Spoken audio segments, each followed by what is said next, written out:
Murphy, did you send something to Charlie Brown? Yeah, we are all set with Charlie. Yep. Okay, He's not attending. okay, thank you. And there are no public participants in the agenda in queue, so there is no public comment tonight. Moving forward to departmental updates. So this meeting feels a little bit more normal and a little bit more time for department updates, and I apologize in the past for squeezing out the normal reports. Let's start with fire. Chief Garahy. Thank you. Well, our normal report shows that we responded to 46 incidents last month. And this is up till March 1st for a year-to-date of 99. 270 training hours were recorded for a year-to-date of 405. And we had 1 injury reported last month. Our staffing remains about constant with 74 members, but 67 are active, with 7 on various types of leave of absences. And we've had 3 new members year to date. Okay, a couple other things. We have 2 new members, prospective members in the application process. We are returning to in-person training as of last week. We are still taking the appropriate precautions. Our accountability system, it's an electronic accountability system which monitors our members through a Bluetooth type system in their air packs. We've been beta testing it while we develop some operational policies now for the past several months. And we're just to the end of beta testing that, and going to put that totally online shortly. We've upgraded our administrative and operational COVID policies, and we are about 70% done with our AirPak air tanks with the hydro testing. And just a couple of things. Earlier this month, and again, thank you for allowing us to take some of your time at the last council meeting, we promoted 2 new deputy chiefs. That in turn created 2 vacancies where 1 lieutenant was promoted to a captain and 2 new members were promoted, or 2 existing members were promoted to lieutenant.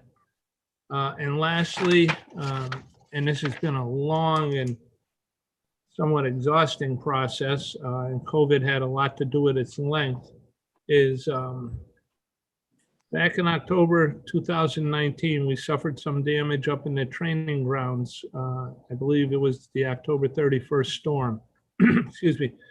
And we've been waiting for a replacement on our Fire Blast live burn training simulator.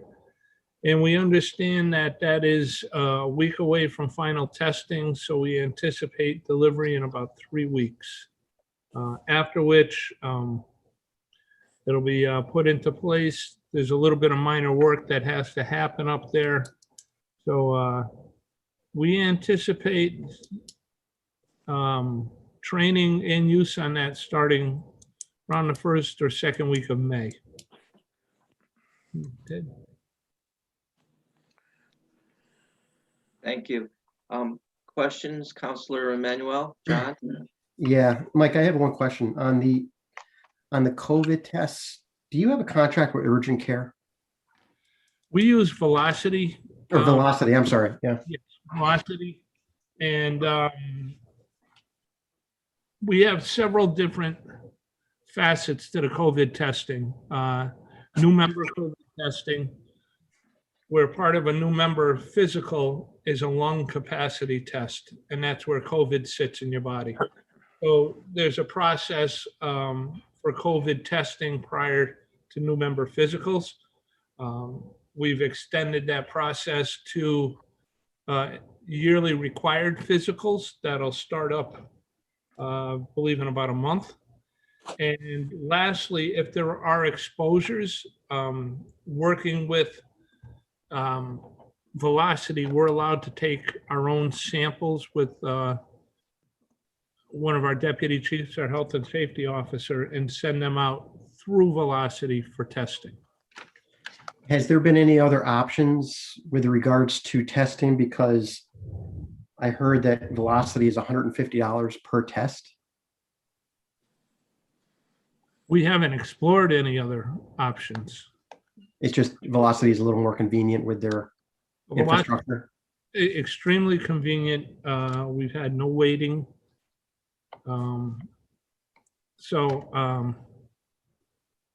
Yeah, I will though check on those prices, whether there's a difference between the rapid test and the PCR or not.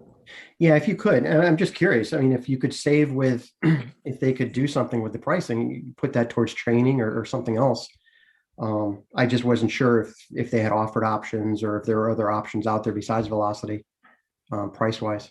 I think when this all started, we set up an arrangement with Velocity for to send town people that might need the test because of exposure.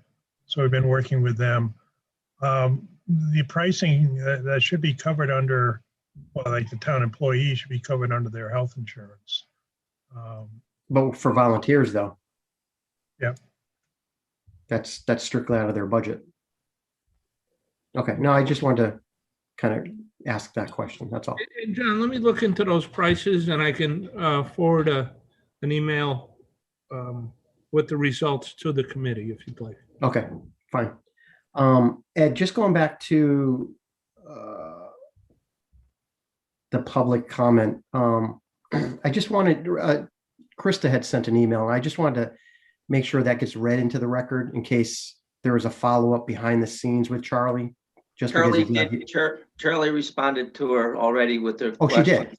Oh, he Yeah, did. Okay, yep, okay. All right, sounds good. Thank you. you're welcome. All set. Pankaj, Prakash? No questions at this time. Thank you. And I'm just curious, Chief, on the PPE inventories, you're good on that? You're solid on that?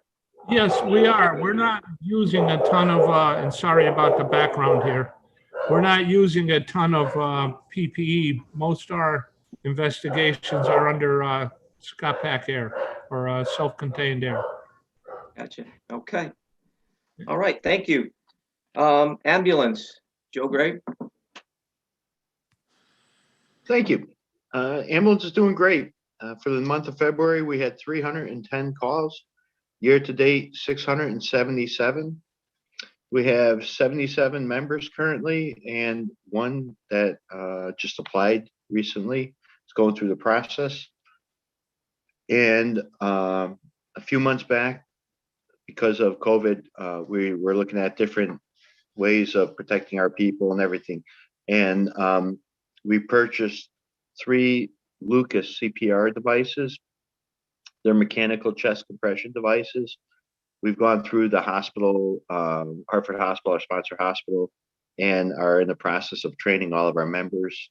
So we also just started in-person training again. And more than half our members already have been qualified on it. Once everybody does, hopefully within the next week or so, we'll have it on the trucks.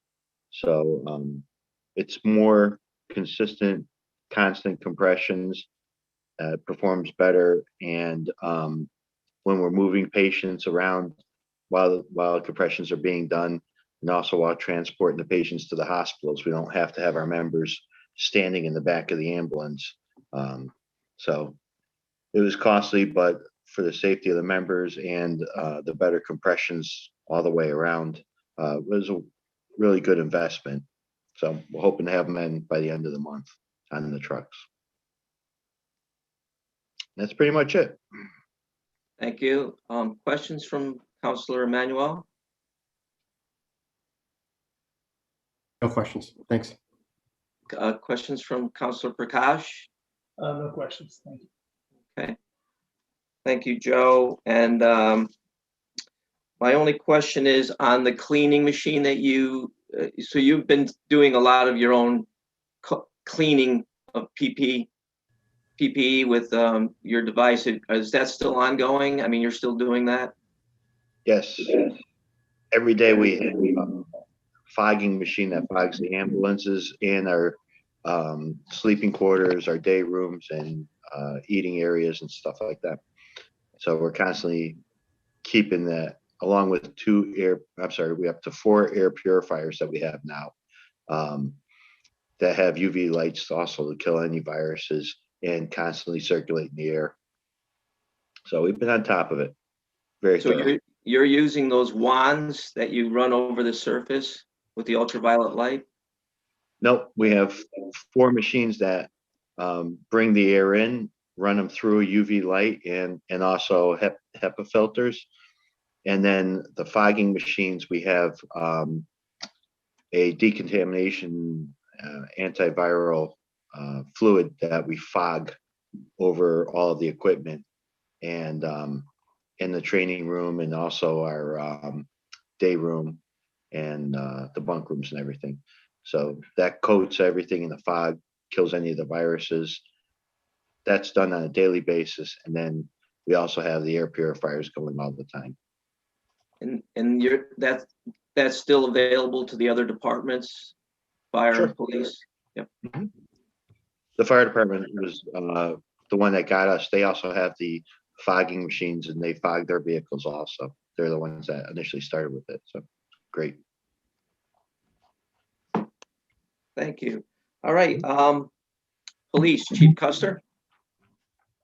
Okay, so for the month of February, we had 2,980 calls for service to our dispatch center. We had 21 criminal arrests for the month. We investigated 32 motor vehicle accidents, issued 19 infractions for the month and an additional 113 warnings. And we had 121 training hours for the month as well. Since we've been kind of tracking stolen motor vehicles, we had 4 for the month of February, down slightly. And we had 13 thefts from motor vehicles during that month as well. In terms of staffing, presently we have 1 open patrol vacancy that will be filled this month on March 22nd. We have a officer lined up and just completed his background investigation. So that will put us at our full authorized staffing level. We do have 2 officers in field training presently. They're expected to be done by next week. So that will be very helpful to get them on the road. And we also have 1 officer graduating from the Municipal Police Academy this Friday. So he'll be graduating sometime in the morning. He'll be with us in the afternoon, and he'll immediately go into his 14 weeks of field training starting next week as well. In addition to that, we have 1 officer on light duty. He's expected to be back next week. No COVID cases or issues. So we're doing pretty well in that area for now. I wanted to mention that I've noticed an increase in calls coming into our dispatch center for suspicious motor vehicles and suspicious activities. And I'm taking that as a positive. I think maybe our message is getting out there. We're seeing more of these calls coming in. So hopefully the community is spreading the word and they're doing what we have asked. If they see something, give us a call. We've been tracking those happily. Some instances there's nobody when the police get there. They've gone on arrival, but most of the cases they've interacted with the people that were called on, and they were all there for legitimate reasons. So that's okay. We don't mind that, and hopefully that continues. We're continuing our extra patrol on evening shift when staffing allows to address those hotspot areas. We've been meeting with the 4 towns each week, exchanging information and intelligence. And The other thing we just recently did, I wanted to mention, is we created a tip line. So there's a tip line. The number is 860-258-2020. And this is basically a recorded line. It's not staffed by a person, so people from the public can call anonymously, and they can leave a message or information for any activity that they feel might be criminal or something that we should look into. We are watching that line obviously during business hours. So if a call comes in on a weekend or during the night, we'll get it first thing in the morning or Monday morning. And so obviously if there's an emergency situation, people should be calling dispatch, not the tip line. But we're hopeful that this will also help us with some of the stuff that's been going on, and that was put into effect just last week. And I think other than that, that's all I had to report. Thank you. Councilor Manuel, No questions. Thank you. Councilor Prakash. Yeah, Chief, any more from an activity perspective? Have there been any more like specific reports, like not like just calls like for service or like suspicion? Have you seen anything go up, go down, like, from the last few months, from specific complaints perspective? Well, I mean, obviously we've seen an increase in the stolen motor vehicles, thefts from motor vehicles. We've been talking about that. We had some recent robberies or carjacking attempts, if you will. That's unusual. It seems to have calmed down the last week or so. Again, I'm not sure quite what the reason is. It's too early to really pinpoint it on any one particular action we may be taking. But I am noticing overall an increase in calls for service. It seems now that the vaccination has been out for a while, we're seeing somewhat of a return to normal living, more cars on the road, accidents kind of picked up some. And I suspect with the schools starting to reopen and so forth and so on, our calls for service, for instance, in the dispatch center have been up the last couple months. So I'm assuming fire and ambulance is probably seeing the same thing, slight increases from what we were used to the past year. So I think we're going to probably continue to trend that way. Chief, one last thing. We talked about this a little bit last time we were in this meeting about traffic stops. Have they gone up as well? I know you don't report them here, kind of conventionally, but I know you have like increased activity, increased presence. Has that metric went up, or is it kind of the same?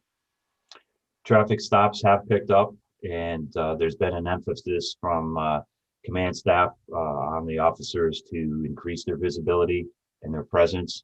And obviously, motor vehicle stops would be part of that, directed patrols, etc. So yes, we've picked up on those. I'd like to see some more, and we'll continue working towards that. But again, trending in the right direction. Sure, Chief. For the duration until like I don't want to like put more stuff on your plate, but if you can report those numbers like in the coming months in the forum, that would be fantastic. Just to like have a sense of increased activity and increased presence, like just to have our residents like kind of informed on that that part of what we are planning to do has been executed, kind of, right? What we had been planning to do, I should say. So I'm just not to put more stuff on your plate, but if you can report those numbers out, that would be fantastic, because I know like we are dipped in the COVID era, like right, like in the past, but does that make sense, by the way, to kind of track that? Yeah, we can certainly do that. Not a problem. Great, thank you. Chief, I've had the one continuing speeding problem over on Bailey, I guess, Parsonage, and I know you're on that. we were able to get some highway statistics regarding traffic count and speed measured. And while they don't appear to be more volume of traffic, there are certain recorded speeds that are spikes. So there definitely is somebody in that neighborhood who's got a lead foot. And it's just, I think, a matter of catching that person, that driver. Yeah. Because otherwise the numbers are kind of normal, but then you have the 68, 70, you have these spikes, and they're higher than the previous recorded traffic census in that area. Yeah. I agree with you. Those, when you look at the total volume of cars going down that street, and a lot of these streets where we get complaints,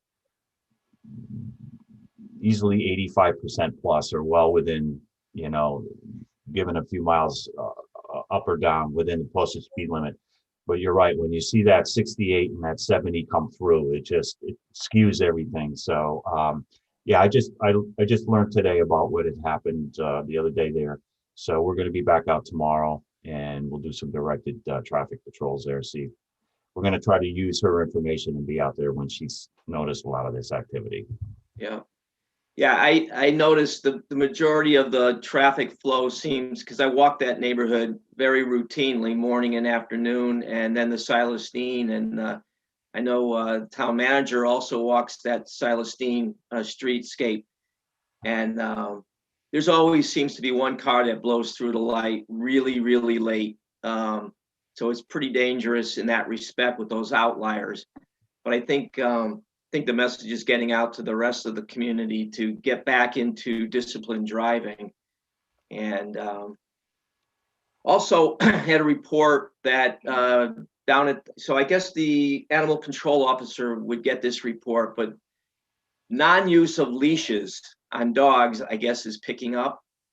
And I'm not going to mention the resident that was complaining, but it always seems that the large dog owners tend to run without leashes, and the small dog owners follow the rules, and then the big dog runs over to the small dog, and you have your issues. So I don't know. Is that animal control officer?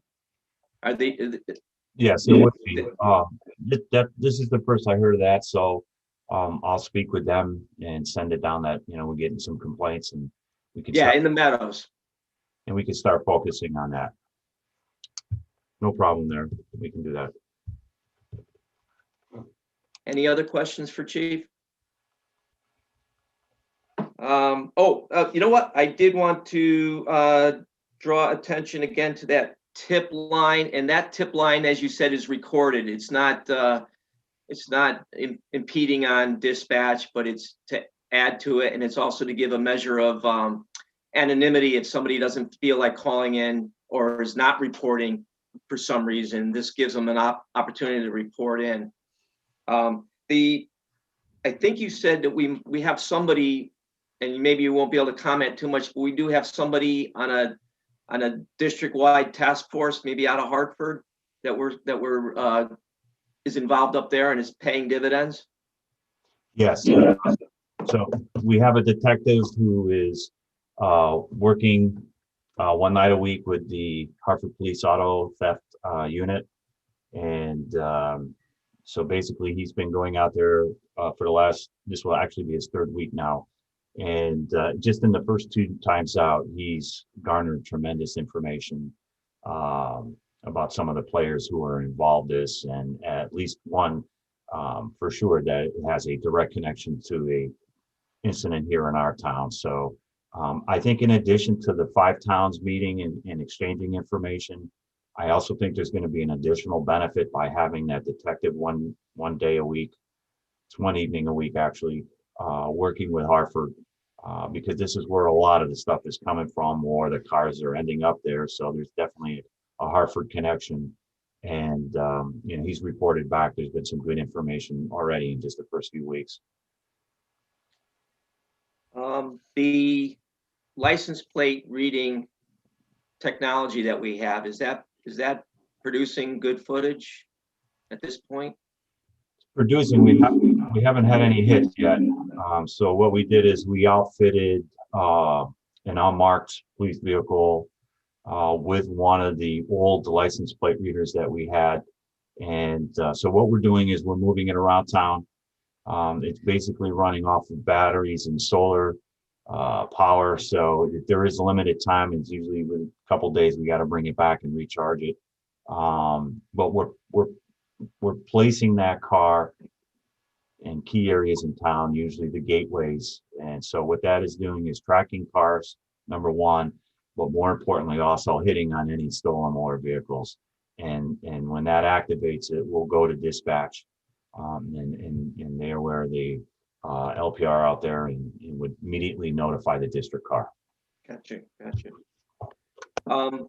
And I'll say it rather than you, but I'm well aware that still most of the cars that are getting hit on the Easy Prey are unlocked and with keys in them, which is hard to believe nowadays. But we're asking the public to lock their doors, take their keys with them, and turn on the alarm, for Christ's sake. Okay. Moving along, emergency management, James. Good evening. So we're continuing the EOC meetings in response to the pandemic. With the current numbers on the downward trend, we are dropping our meetings to every other week. The next EOC meeting is going to be this Wednesday, the 17th at 4 o'clock. On Saturday, March 20th and March 27th, we have vaccination clinics being run for citizens in Rocky Hill. This will be their second dose. It's for the citizens that we handled in February for their first dose. We did 50 on the 20th and 110 on the 27th. It'll be again be at Mosier School. State of Connecticut requires us to put information into their web EOC electronic platform. So we continue to do that for emergency services staffing and the Rocky Hill EOC status. The Department of Emergency Management announced last week that their yearly drill, in accordance to the Governor's Emergency Planning Preparedness Initiative, is going to be canceled for this year based on the COVID. They canceled last year also. They're hoping to do it earlier in the year of 2022. They also announced that there's going to be several requirements on the jurisdictional emergency operations plans. One of them is going to be identification of meetings and EOC operations if it's not in person, how we handle that. And they also want a specific annex in response to epidemics and pandemics. They also announced that the school emergency plan that was pushed back to December 1st for last year due to late openings is being put back to its regular November 1st date. And they have several different annexes that are going to be required based on what they've learned and a new requirement from FEMA. And the last thing I have is that I've been meeting with the state vendor for the Connecticut Emergency Notification System in the last couple of weeks. I have another meeting this week. We're currently building the databases and the message templates. Once that's done, we're going to be doing dispatch training, and then we will do a public information campaign to get everybody signed up for CT alerts for the emergency notification. And that's all I have for this month. Questions, John Emmanuel? No questions. Thanks. Councilor Prakash? James, I have a question about the vaccinations because I got some messages last time, personal messages like Facebook and elsewhere about like not knowing that the vaccinations were taking place in town, and so I wanted to know more about how we are communicating with the public or informing the public about events like these, because there seems to be a little bit of a gap in terms of like people's knowledge about these events. So Central Connecticut Health District gets a specific number of doses that they have to separate between the 4 towns. And what they're doing is they directed the towns to go with anybody that had special needs or in the vulnerable population that can't get through the VAM system, get online to register for themselves. So we ended up using our human services. We did a campaign on our website and reaching out from human services to get those people that aren't able to get the vaccination through any other sites, through mass vaccination sites such as like St. Francis or Rensselaer Field. So it's just people that don't have the ability to get anywhere else. Yeah, I think that part is kind of misunderstood, I think, where it's not open to general public because people think that, it's happening in town and I didn't know about it. So that kind of seems to be out there. And I think maybe we need to make a point of like emphasizing that as well, because just people, yeah, I mean, I guess people should like, read through like the materials you put out there in general, but I think that's one thing like which I thought I heard a little bit about it. Yeah, that makes sense. I think, yeah, go ahead, sorry. So we did put information out on the town website and on the emergency management page and the human services page in regards to the vaccination and specifically what we were looking for people to assist. And we also put out information in regards to like the VAM system and the numbers that they could call in regards to vaccination assistance. Yeah, I think this is more for like John Murphy probably, and I can talk to John Murphy later, like about this more about IT, how we can create like something. Maybe this information is like buried, like is it on the front page of our web page or is it like we do have some on the front page, and then we have links to other pages for additional information. Okay. All right. I just wanted it to be more visible. That was my point. I think it's just the people I kind of maybe people are looking at like wrong places and stuff like that because no, but thanks. James, the 2 drills you mentioned, there's the townwide desktop drill, emergency planning drill that's been kicked off with 2 years in a row. Nope. So the state of Connecticut, about 10 years ago, the governor had done a initiative in regards to preparedness and had state EOs or statewide had EOCs step up and do drills. So because of the pandemic from last year and this year, they decided that they were going to cancel at the state level. We were supposed to have our tabletop exercise fall of 2020, but because of the pandemic, we pushed it off and we don't have a specific date set yet. But I'm hoping for the end of this year. And then the other drill was the school emergency plan. That's a drill, right?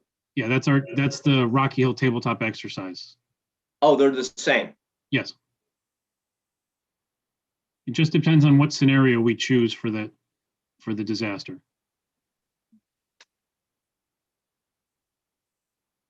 All right. Thank you. Thank you. Old business, the Central Connecticut Health District. I don't know, John, did you have anything you wanted to put in there or anything in old business?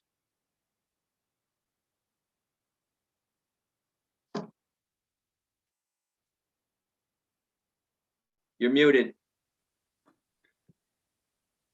No, I don't have anything because that's usually reserved for Charlie.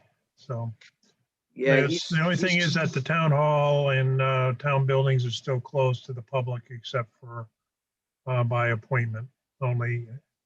So we're still going along that route right now, Sure. but we're encouraging the employees to come back and work from the office, from their offices.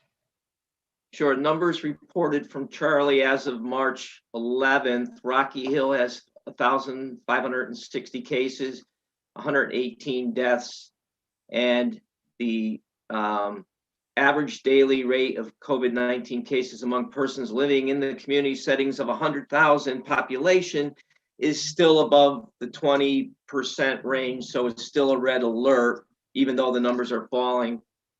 And the variant does exist, and Rocky Hill does have a case or two of the variant in our borders. So actually of the towns in the health district, we are as a town up slightly in our numbers, but everybody's just watching them and giving time on this, on the vaccinations to kick in and more population to be vaccinated. New business, none. Any new business, John or No, Punkage? no. Or John? Nope, Any other business? nope. Motion to adjourn. Do I have a second? Second. All in favor? Good night, Thank you. everybody. Take care. Thank you. Thank you.